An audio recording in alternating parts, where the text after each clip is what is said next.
Alright, so we finally got our first TV show of 2023. It is a doozy because the whole internet is talking about it. That's right, that is Velma.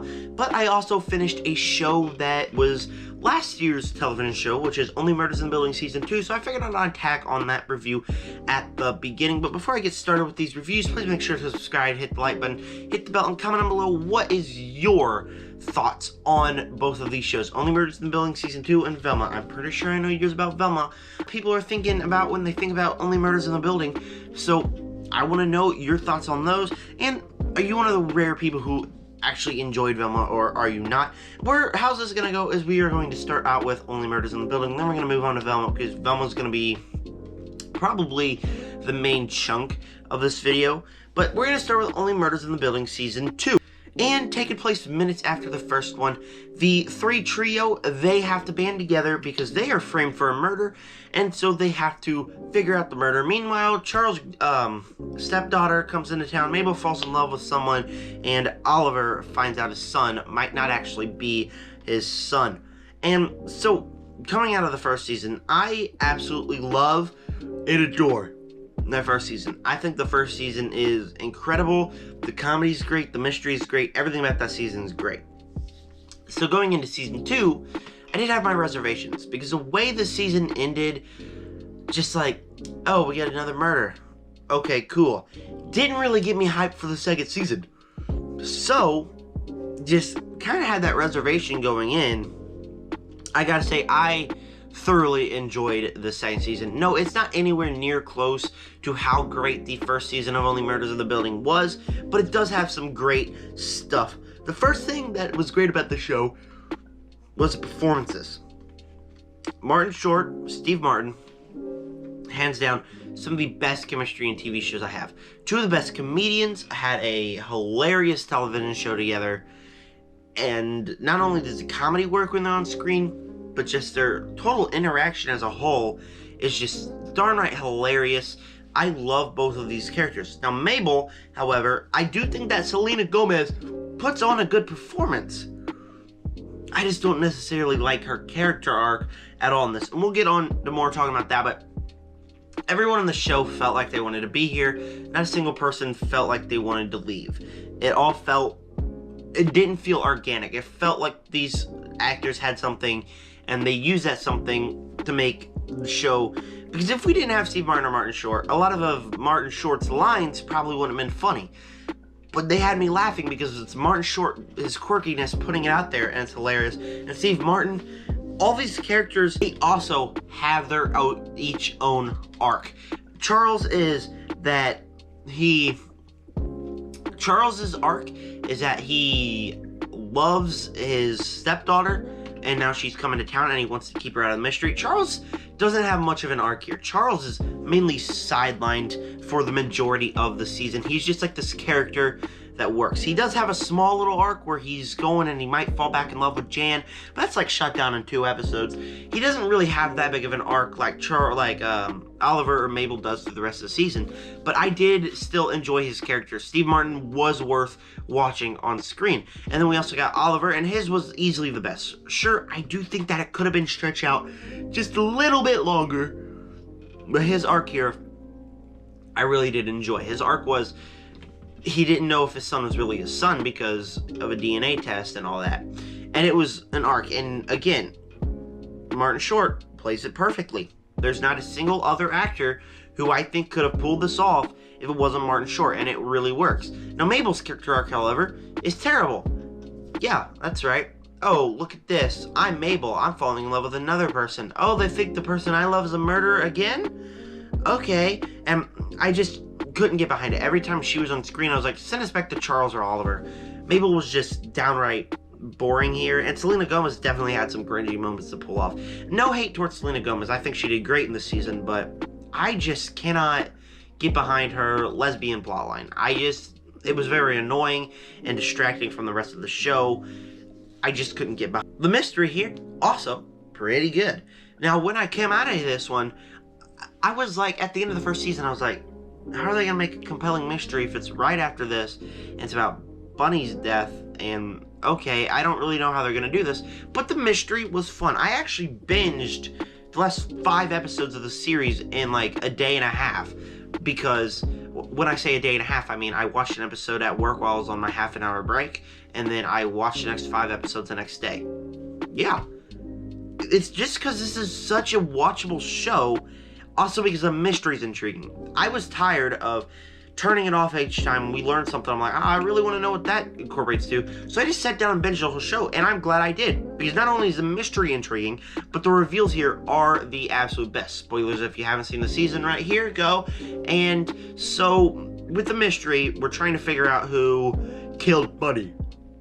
And so, we try to find out who killed Bunny, and along the way, we start getting these little clues to where we get the reveal, where it's absolute genius. At first, I was like, okay, I think it is the podcast artist. It was revealed that it was a podcast artist, and then they switched around. Oh, it's Mabel's love interest, which made me want to slam my head into the wall because that would have been a really stupid twist. But then they fixed it. Turns out it's the podcast artist's assistant. Hands down, one of the best reveals in mystery I've ever seen. That was really good, really well done, probably kind of emotional, if we're being honest here, because the mystery and reveals, it was all just very intriguing. The first season, when they had the reveal, I was like, okay, yeah, it's good, but it's predictable. A lot of seasons, a lot of shows, the reveals is one of the main interests, love interest. So am I shocked that was Jan? No, not at all. Here, I was just shocked. And you all know that I do not like it when they keep adding on more villains and more villains to where almost the entire cast is eliminated from being the murderer. They didn't really do that here, but they did have way too much reveals. But in the end, it worked out in the favor because it just kind of unraveled, and the way they played it out worked really well, and I really enjoyed that necessarily way. And yeah, so I did love the performances here. I did love the mystery. I did love the reveals. There was a couple of negatives here. Of course, we already talked about the Mabel plotline. That was a huge negative that really dragged the show. The ending of the show in general is really where this is not too great. Now, sure, I was surprised that we got Paul Rudd in here. That was really cool. But having him die and get on to the next season, let me tell you guys something here. Something that I think would make the show much more energetic. Instead of just constantly having them at the wrong place at the wrong time, which means they'll probably get framed for murder because they've been in it and all that, and Charles is probably going to be the main suspect of the next season, why not take it on the road? How much of an interesting show would it be if you had a mystery-solving podcast on the road? They just walk from town to town to see if they need a mystery solved. They figure it out with their podcast. How interesting would that be? I really think that would be a great show, and that would make me much more excited than I am for season 3. Because I don't really like this idea of, oh, they were all just in a theater and the guy died. Okay, new mystery. That's just kind of a cheap way to get out of it. I would just much rather enjoy the simple, we're going to go on the road. Each season's not really connected to each other. It's just a genuinely engaging mystery from each season to the next. I think that's how to fix the show. That's how to make the next seasons good. But overall, this season, I really did enjoy. It was easily bingeable, and the mystery was engaging. The reveals were great, and the performances were great. But it always dragged down because of Mabel's big plot line there. I just could not get behind it. But besides that, it's not a great show. It's just like one of those easily bingeable shows, but I can't really find a huge negative with the show. I really definitely enjoyed this one, and that's why Only Murders in the Building, for me, is getting a B+. Only Murders in the Building Season 2 is. Season 1 was like an A+ show. I love that show to death. Alright. Here we go. Velma time. Everyone loves Velma. Don't you love Velma? I love Velma. I made a couple of posts on Twitter where I was like, okay, unpopular opinion, Velma's pretty funny. After the second episode, man, I had to go back and I had to fix that. I also nearly named this video Velma's Almost Terrible, or Velma is Almost Great, because I do not hate the show. In fact, if you see right here, I have more good than I have bad, but the one bad I have here definitely outweighs the good, and I'm definitely going to tell you this here, because Velma is just an inexcusable show. There's nothing about the show that should have been or could have been done. It's just inexcusable. I cannot believe the stupidity that the people at Warner Brothers had putting this show out, but canceling a holiday Scoob sequel? They canceled an animated Batman show? Why? Why would you put out Velma and cancel all these things? It's like the guy running Warner Brothers is just stupid for putting this out. He canceled Batgirl, but he puts out Velma. Okay, good for you. Just really, really dumb decisions. But the story of Velma follows Velma, and she's racist and sexist, and she decides to show the world how racist and sexist. Wait, what? You mean that's not the plot? That's not the plot of Velma at all? Then what's the plot then? Our lead character, who is desperately searching for her mom, who went missing several years ago, and that leads her across Fred, Shaggy, Daphne, and Shaggy's new girlfriend, the knockoff Scooby-Doo. But they all band together, and it's kind of like this messed up origin story for how the gang started in this universe. This is a really messed up universe. I'm just hands down saying this. Compared to the original Scooby-Doo, this show is nothing. Does that mean I despise the show with every ounce of my being? No, like I said, it definitely has some inexcusable things, and that's what's gonna, in the end, have me give it a negative score. I personally did not despise the show. I personally enjoyed watching it. Off our positives, we get some voice acting. When I say some voice acting, I mean a lot of it was terrible. Talking to you, Mindy Kaling and Constance Wu. Talking to you. Guy who did Fred, Shaggy, I did think that they weren't absolutely terrible. I did think that they did a solid enough job, and all like the side characters felt like they wanted to be here. Now, Mindy Kaling and Constance Wu just felt like they telephoned their lines, except Mindy Kaling, because I despise Mindy Kaling with every ounce of my being. But I couldn't get behind them. I did very much like the other actors' voice casting. I did think that they did a genuinely okay job. Extremely Fred. I did very much enjoy Fred. And let's go on to another positive, the comedy sometimes. Now, obviously, this comedy doesn't work. When it tries to be meta, when it tries to be stupid, like Family Guy, oh, why didn't you just do this? Or, oh, that reminds me of the time that someone did this and this. That's just not funny. There's a couple ironic moments that happened here and there that just should not have happened, and I found it freaking hilarious because it did happen. It was balanced really well. It worked really well. That's the kind of comedy that I enjoy, was the practical comedy, not the Family Guy meta comedy. That was really stupid in the show. It did not fit at all here. Especially Velma opening her mouth every 5 minutes to try to make a joke. That just did not work with me here. But some of the other comedy was really good. And getting into the chunk of the positives here, the mystery and reveals here are also quite good. Now, all things aside, Mindy Kaling's opinions, all that aside, you gotta just talk about this mystery here. And in a way, I just really wanted to get to the mystery. No, not because I wanted the show to be over. Don't tell our viewers the truth.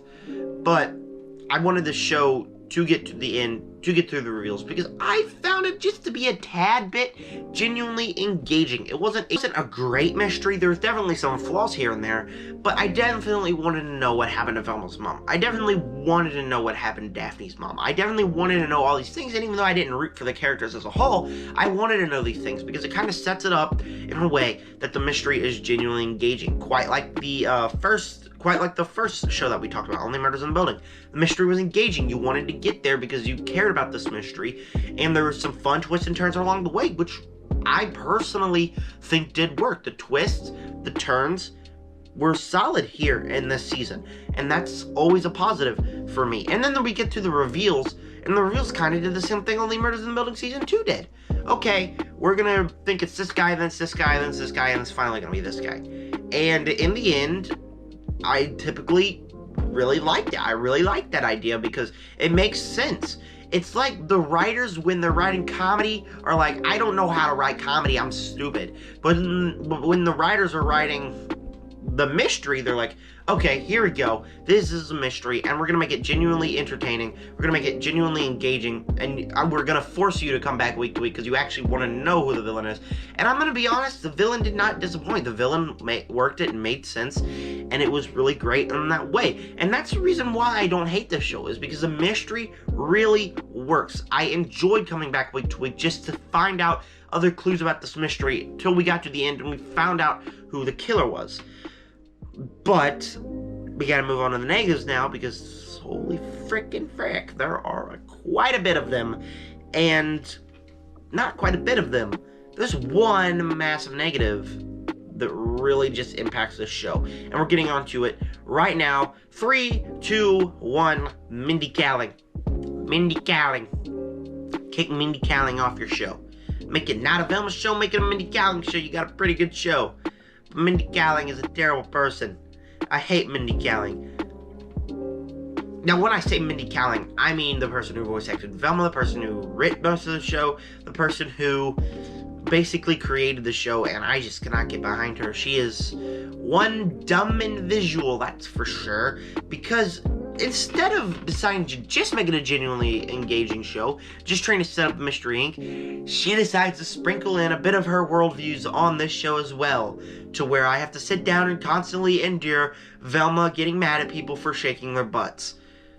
Oh my god, make it stop. But like, seriously, what is wrong with this person? She basically wrote herself to have a crush on every single one of the Mystery Inc. for the Mystery Inc. to just simp for her personally, and then she decides to make it to where she's telling people to quit being hot.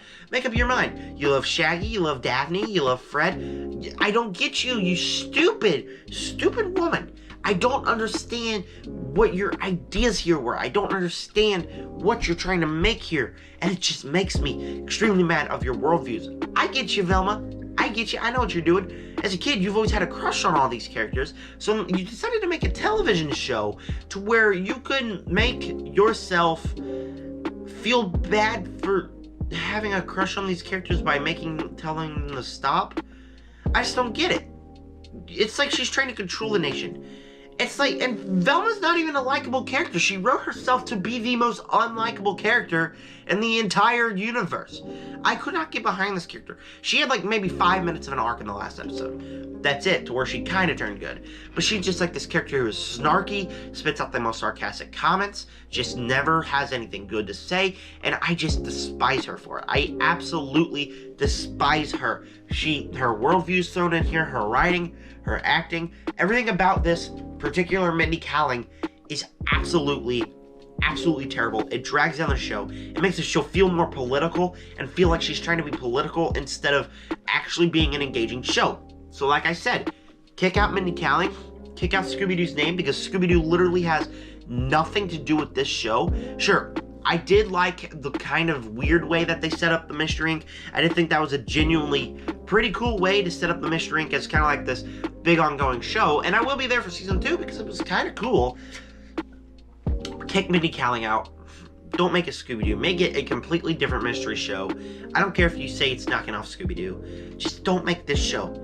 It's already renewed for season 2, and as much as I will watch season 2, I don't want there to be a season 2 because this show just gets away with too much thanks to one Mindy Kaling. I'm gonna Google real quick what other projects Mindy Kaling is in. Mindy Kaling. She's at the top of everyone's watch list apparently.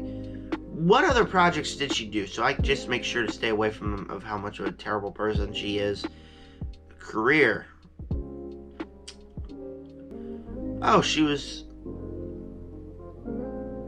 on the BBC Office, The Mindy Project. She was in Wreck-It Ralph? She was in Inside Out? What? She was in Ocean's 11, the woman one that I enjoyed?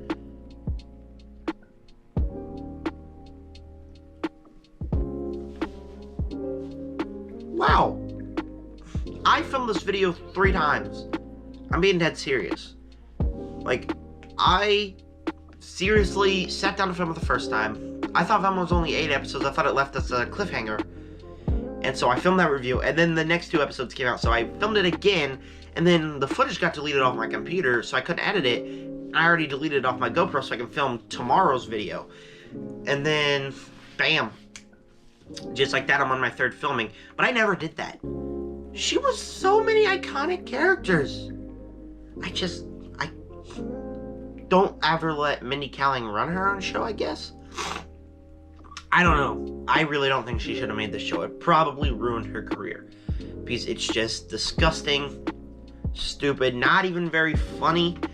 It's just, I don't really understand what they're doing here. And when they're at the mystery, like I said, I did enjoy the mystery. I did find it fun. I just cannot get behind her worldviews, and that's why Velma is getting a C-. And so much, I don't want to give it a C-. I want to give it like a B, because the mystery was engaging. I did enjoy it there, but I have to give it a C- just because I cannot get behind some of the stuff they pulled off here. But that was this video. Tomorrow's video, I do have a ranking of every single Super Bowl trailer. I planned on doing that many days ago. I planned on having this video Monday, that video on Tuesday, and 3 other videos this week. Life finds a way to mess me up, apparently. Thanks, Ian Malcolm. But, I mean, I had stuff going on. I couldn't sit down and film. Plus, I watched a couple things. I watched The Happening last night, part of my M. Night ranking. I watched The Boys Season 1. Go subscribe to my second channel, Moore's EMC, if you want to see The Boys Season 1 review, which will be coming out in a couple of days. But I also have a bunch of videos coming. So, please subscribe, hit the like button, hit the bell, and comment down below what was your opinions on Only Murders in the Building Season 2 and Velma Season 1. With that said, subscribe, join the Nerd Army. Peace out.